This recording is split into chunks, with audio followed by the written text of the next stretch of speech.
Walaupun dulu dengan Irwandi ada pergub segala macam. Ya, Tapi kegaduhan ini kan sangat sangat terbuka sekarang dibandingkan dengan periode Tengku di DPR. Kenapa ya. ini? Nah ini kita juga tidak tahu mungkin masalah kemampuan berkomunikasi. Oh. Saya baca di media sampai saat ini PKS masih sebagai partai oposisi. Iya, Ya. benar. Bagaimana Tengku menerjemahkan oposisi di level nasional dengan di daerah? Karena kadangkala pemenang itu bukan yang banyak mukul lawan, tapi Iya. yang paling bisa bertahan.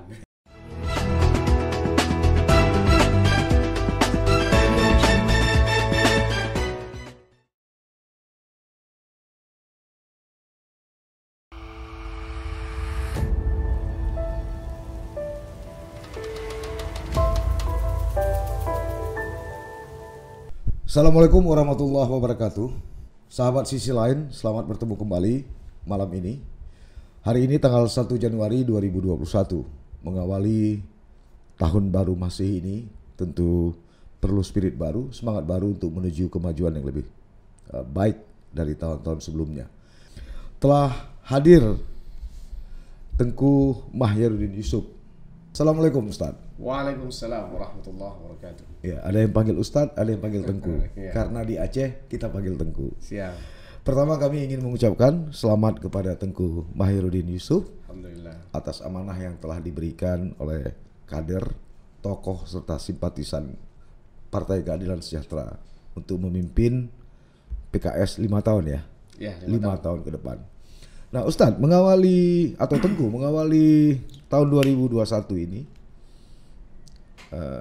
Anda sebagai ketua PKS baru, kira-kira kami ingin tahu langkah jangka pendek yang akan Tengku lakukan. Alhamdulillah, bismillahirrahmanirrahim. Assalamualaikum warahmatullahi wabarakatuh. Waalaikumsalam warahmatullahi. Ini kita baru saja dikukuhkan Ya. pengurusan Aceh, Ya. DPW PKS Aceh. Ya, Tentu langkah awal yang kita lakukan adalah mungkin soliditas internal Ya. yang perlu kita tingkatkan. konsolidasi ya. Konsolidasi, konsolidasi internal Ya. ke seluruh kabupaten kota juga, Kabupaten kota. 23 kabupaten kota. Ya. Karena jarak antara Muswil dengan Musda itu Ya. hanya 1 hari, 1 hari. 1 hari. Iya. Dan ini luar biasa berkah pandemi ya. Iya. Mungkin tidak ada di partai lain, saya Partai bilang lain. mohon maaf karena Muswil dilakukan serentak secara nasional di 34 wilayah. Artinya ini seluruh pengurus di kabupaten kota sudah clear ya. Sudah clear, Termasuk provinsi. termasuk provinsi. 1 hari setelahnya. Iya.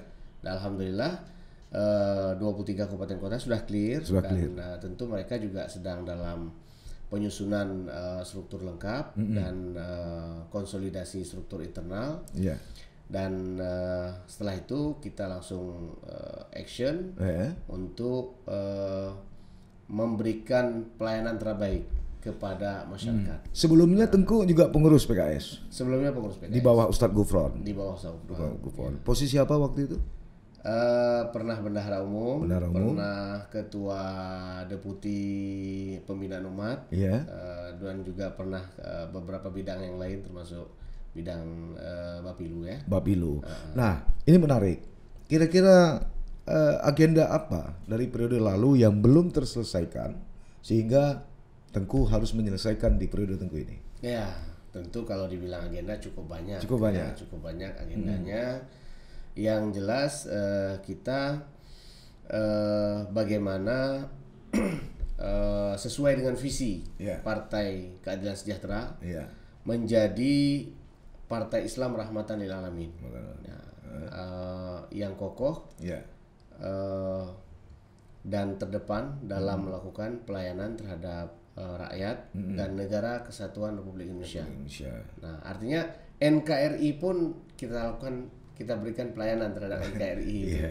Mungkin ada yang bertanya, kenapa kok PKS memberikan pelayanan kepada NKRI? Bukankah itu tugas pemerintah? Iya. Benar, itu tugas pemerintah. Namun, ya kita sebagai sebuah partai politik, ya ikut melakukan pelayanan terhadap negara kita, Iya. karena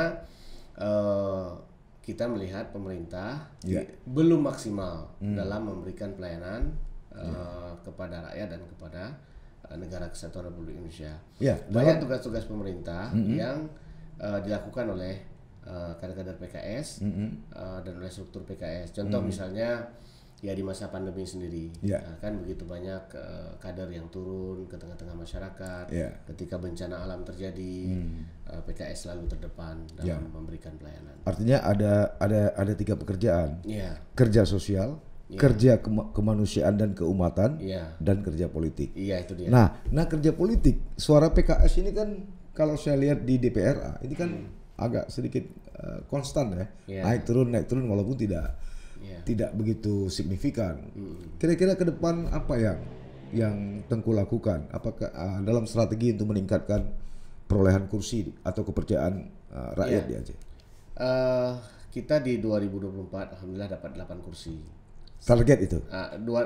2004 ya maaf. 2004 Oh, kita 2004 dapat lalu. 8 kursi. 8 kursi. 2009 turun sedikit karena ada tsunami. Jadi berapa? Jadi 4. Empat. Kemudian 2014 Itu 4 100% loh, Ustaz. Iya, Iya. betul. Turun sedikit lah bahasa kita politik juga Bahasa kan. politik, ya. 2014 tetap. Nah, 2019 kemarin alhamdulillah bisa naik Berapa? 6 kursi. Dari 4 jadi 6. Jadi 6. Tambah 2 berarti. Tambah 2. Dan Cukuplah insya satu fraksi ya. Iya cukup satu fraksi alhamdulillah. Iya, Dan insya Allah, nah ini saya dapat tugas Amanah. berat, dapat amanah dari pendahulu saya yang mulia Tengku Haji Ghufran Zainal Abidin. Beliau sudah mewanti-wanti Iya. bahwasanya di kepengurusan kami harus bisa dapat minimal 20%. Caranya. Caranya, nah sekarang caranya ini kan nggak bisa vulgar-vulgar Oh, nggak juga boleh. kan. Ada rahasia Ada gitu. rahasianya. Tapi setidaknya umat tahu lah gitu. Ya, jadi kita berarti kalau 20% itu setara dengan 16 kursi DPRA. Ya. Jadi artinya PKS harus dapat 16 kursi DPRA. 16 kursi. 16 kursi. Iya. Kalau sekarang PA 18, Iya. berarti 2 kursi di bawah PA yang sekarang. Wow, luar biasa ini. Nah, Jadi 16 kursi berarti sudah otomatis insya Allah dapat satu pimpinan. 16 kursi. Ya, kalau caranya gampang aja. ya kalau 10 juga dapat satu Iya, pimpinan kan. iya, Nggak perlu 18 kan. Iya. Kalau caranya sederhana, ya sederhana begini. Dapil DPRA itu ada 10. Iya. Yang sekarang PKS sudah punya kursi ada 6 dapil. Nah, yang sudah ada kursi kali 2 aja. Berarti kan 12. 6 kali 2 12. Iya. Yang kosong kursi kita wajibkan harus dapat 1 kursi. Kan tinggal tambah Tapi 4. kan ada pengaruh caleg juga kan. Oh iya jelas. Kalau Makanya performan calegnya nggak ini kan. nah itu dia. Nah, cuman kalau cepat kali kita bicara strategi nanti ya Bocor gitu ya. Tapi paling tidak 18 bagi 2 9 juga udah dapat wakil pimpinan. Oh iya. Masya Allah. Jadi target ini menarik, di hampir semua partai politik targetnya gila-gilaan nih atau luar biasa. Ya, ada partai yang ingin merebut jadi gubernur. Ini 3 partai PA menyatakan mengusung calon sendiri, PAN mengusung calon sendiri. Nah kemarin Golkar Aceh juga calon sendiri. PKS gimana? Ya PKS selama Calon gubernur, memungkinkan, kita calon sendiri. Calon kan? sendiri juga? Nah, calon sendiri. Tapi jika tidak memungkinkan berarti kan harus Koalisi. kan? Kira-kira siapa itu calon sendiri? Kita kalau kader-kader Atau Teguh sendiri? janganlah. Saya kan Ya kalau baru belajar. diminta sama kader Kalau gimana? diminta saya harus siap. Siap. Nah, namun kan kita masih belajar nih kan. Iya. Ada yang lebih senior, ada Tengku Haji Ghufran dan yang paling populer kan Bang Nasir Jamil. Nasir Jamil. Bang Nasir Jamil ini selalu kita jagokan untuk pimpinan daerah dan insya Allah kalau jadi pilkada 2022 beliau kita akan dorong untuk. Bagaimana dengan Rafli? Bang Rafli, nah tinggal kita pakat-pakat aja. Oh, Nah, tapi itu kan populer juga nggak? Nah, populer juga. Beda ya? Nah, beda. Beda Tapi yang kita- punya yang punya rumah dengan nggak punya rumah beda ya? Oh, sama-sama punya rumah. Nggak, artinya Nasir Jamil kan bermain dari awal ya, Iya, tidak loncat gitu ya? iya. Bang Rafli juga nggak pernah Oh, nggak, di partai lain. Oh nggak pernah partai lain? Beliau sebelum PKS belum pernah di partai lain. Oh gitu. Nah, Iya. partai politik pertama Bang Rafli adalah PKS. PKS. Dan sampai kapanpun tetap PKS. Artinya dua-dua punya peluang ya? Insya Allah. Oke. Lanjut. Ya, jadi kita berharap kader-kader PKS terbaik ini bisa menduduki pimpinan daerah, insya Allah. Tapi kan PKS bersama beberapa partai lain juga kan terikat dengan koalisi Aceh Bermartabat. Iya. Nah, Koalisi Aceh Bermartabat ini kan dipimpin oleh PA Partai Aceh. Iya. Nah, Partai Aceh juga mengusung Mujokir Manap sebagai gubernur. Iya. Nah, bagaimana menjaga keseimbangan di dalam koalisi ini? Nah, nanti kan kita duduk dulu. Duduk ya kan? dulu, Nah, ini kan belum duduk lagi sama. Oh, belum dulu sama Mualem. Belum. Sejak terpilih belum ya? Belum duduk. Jadi kita mau pakat-pakat dulu. Sharing-sharing kan? lah ya. Sharing-sharing dulu kan. Nah, ke depan berarti kalau calon gubernurnya itu dari internal partai ataupun dari wakil gubernur nanti kan tergantung situasi. PKS mengutip mahar? Kita tidak pernah mengutip mahar. Nggak pernah mengutip Nggak mahar. pernah. Iya.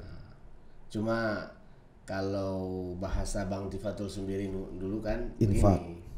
Ya, kalau dibilang infak juga enggak. Jadi Artinya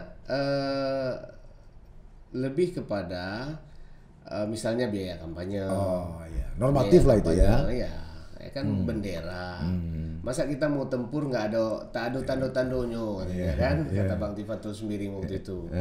Jadi ya selama kita bertempur kan harus ada Logistik senjata, lah. logistik pemilu, Oke. ya kan? Jadi bukan mahar. Ya, untuk kabupaten kota, kabupaten kota tetap mengusung kader sendiri atau merekrut tokoh-tokoh dari luar partai? Ya, di tempat yang memang kita memungkinkan, kita akan usung kader sendiri. Kader Di sendiri. tempat yang tidak memungkinkan, ya berarti kita akan berkoalisi dengan kawan yang Di mana basis masa PKS di Aceh ini? di Banda Aceh, alhamdulillah. Banda Aceh, oke. Banda Aceh, Aceh Besar, Aceh Besar, Lok Sumawe, Lok Sumawe, Langsa, Aceh Tamiang. Aceh Tamiang, Nah, ini daerah-daerah yang dan Aceh Barat. Aceh Barat. Jadi kemungkinan di daerah-daerah potensi suara basis ini akan diusung sendiri. Gitu. Kita ngusung sendiri. Nomor satu ya, Nomor satu, baik insya bupati maupun wali kota. Iya. Sementara wakilnya mungkin bisa dikomben ya, Wakilnya kita bisa lihat dicari nanti. koalisi lain. Iya, begitu. Nah, Tengku Mahirudin, Iya. selama Tengku ini dan apakah PKS Aceh akan tetap berada pada gerbong KB atau punya pikiran lain? Ya, belum ada arahan untuk keluar. Arahan dari siapa? Belum ada arahan dari pimpinan. Oh, pimpinan. Artinya Jakarta. Kita Jakarta kan. Belum ada arahan untuk keluar. Tapi PKS nyaman-nyaman aja kan? Dengan koalisi Aceh Bermartabat? nyaman. Nyaman, tidak masih masalah. sekarang nyaman ya. Nah, umat atau publik memang sangat berharap ya. Iya. Bagaimana kiprah politisi PKS baik di DPRK maupun DPRA. Apa kira-kira yang akan Tengku lakukan untuk mengoptimalisasi peran itu gitu. Apalagi di Aceh hari ini kita lihat kan bagaimana publik sudah sangat jenuh dengan konflik antara eksekutif dengan legislatif. Ya, kita berusaha untuk hadir, memberikan solusi terbaik kepada masyarakat. Terutama akar-akar konflik ini kita lihat di mana sebenarnya sumbernya. Ya, artinya ketidakmerataan pembagian apa istilahnya anggaran itu juga bagian daripada akar konflik. Nah, ini perlu dicarikan solusi, perlu didudukkan eksekutif, legislatif. Ya, sangat wajar kalau seandainya para anggota DPRA mengusulkan anggaran yang jelas mereka punya basis keterwakilan. Jadi sangat wajar. Lewat pokir ya, pokok-pokok pikiran itu.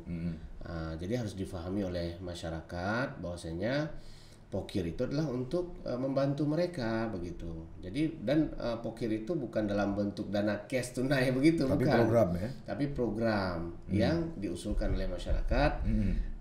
Kalau seandainya pokir itu tidak berbasis dari anggota dewan, justru sebenarnya dari mana basis pokir itu selama ini? Ya akhirnya yang terjadi adalah dinas-dinas itu hanya copy paste saja dari tahun ke tahun dari Bapeda Kabupaten Kota. Bapeda Kabupaten Kota juga datanya copy paste.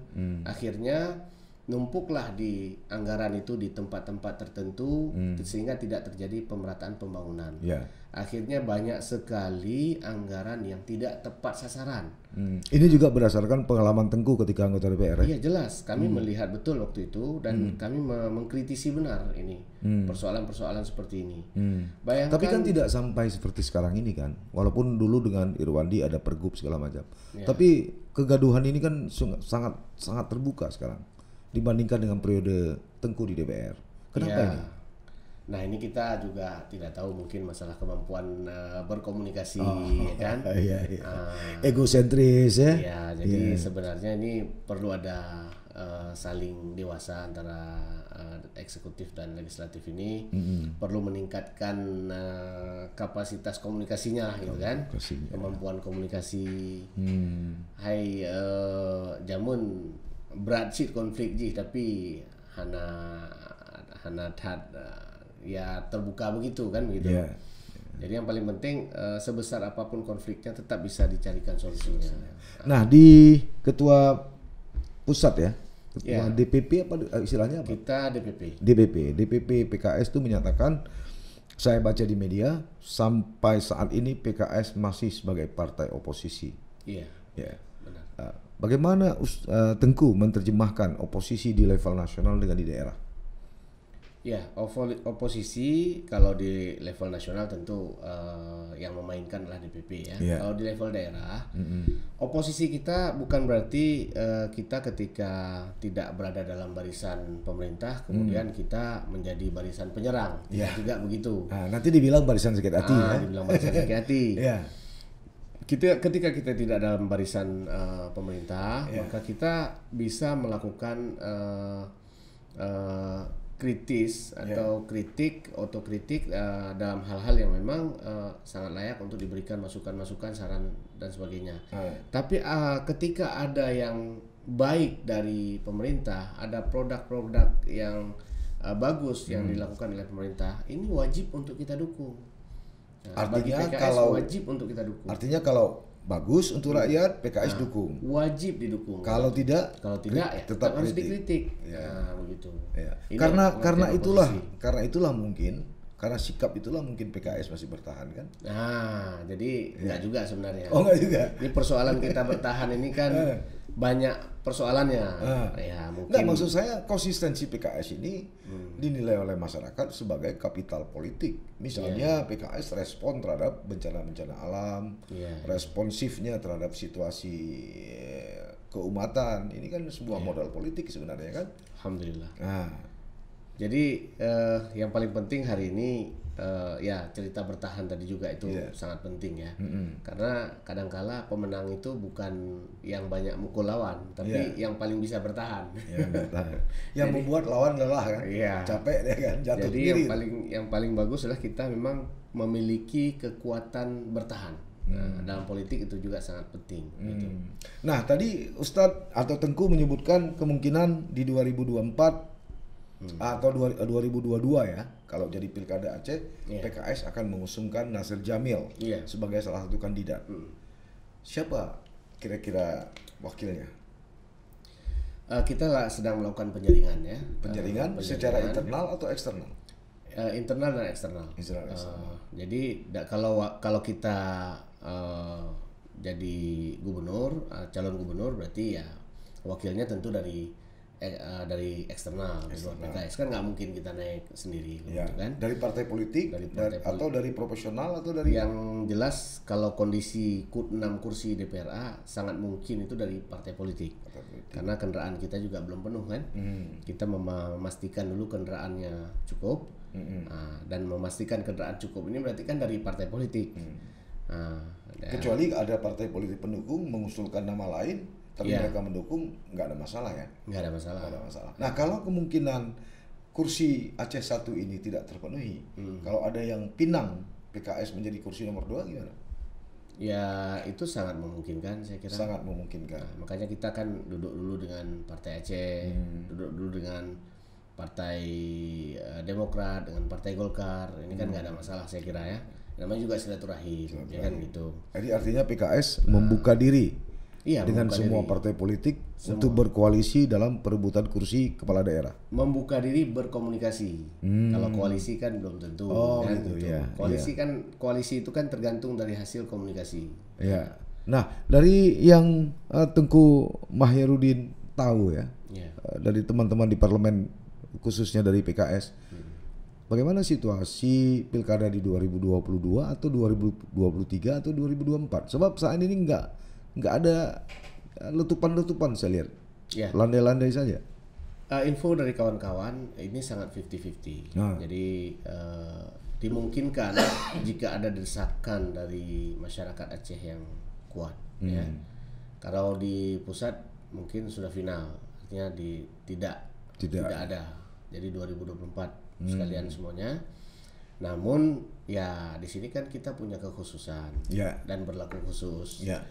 Masalah kekhususan dan berlaku khusus ini yang harus kita terjemahkan dengan baik, sehingga ya Munyoka pakat seluruh Aceh misalnya pakat semuanya, kita datang ke sana ke Jakarta harus ada pilkada di Aceh. Tapi itu yang lebih berat di Aceh. Dan sampai hari ini belum ada ke arah sana gitu ya. Itu yang agak berat. Tapi kan tidak mustahil kalau kita bisa lakukan.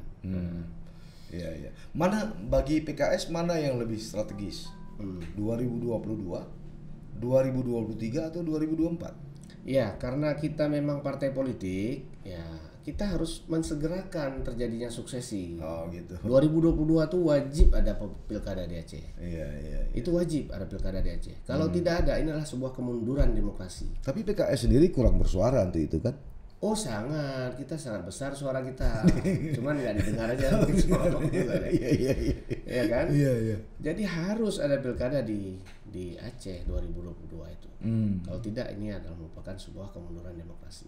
Oh gitu ya. Untuk Aceh. Ya. Tapi di pilkada saya sudah lupa. Dulu kan PKS sempat menggandeng sebagai wakil ya dari Azwar Abu Bakar. Kalau nggak salah saya di pilkada 2022 ya. 2012.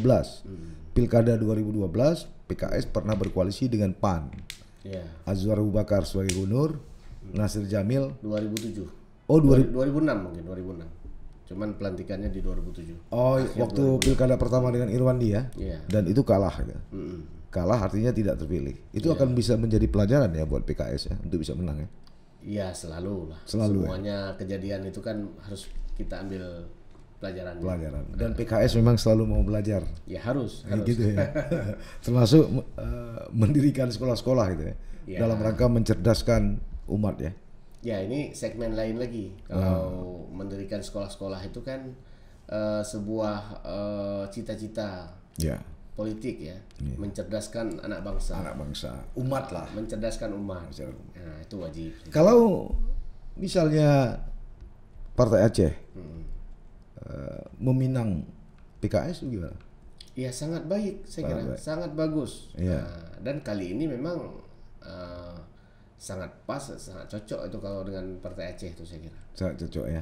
Tapi bagaimanapun sangat tergantung dengan Partai Aceh. Tapi PKS membuka diri untuk diri. Baik. Saya kira Tengku Muhyiddin. Pertemuan kita alhamdulillah cukup di sini karena memang waktu. Sahabat sisi lain, itu tadi pembahasan sedikit mengawali tahun 2001 tentang politik, dan kami memilih Partai Keadilan Sejahtera karena memang partai ini saat ini dipimpin oleh, boleh saya sebut anak muda. Tengku Muhyiddin ini jauh lebih muda dari saya.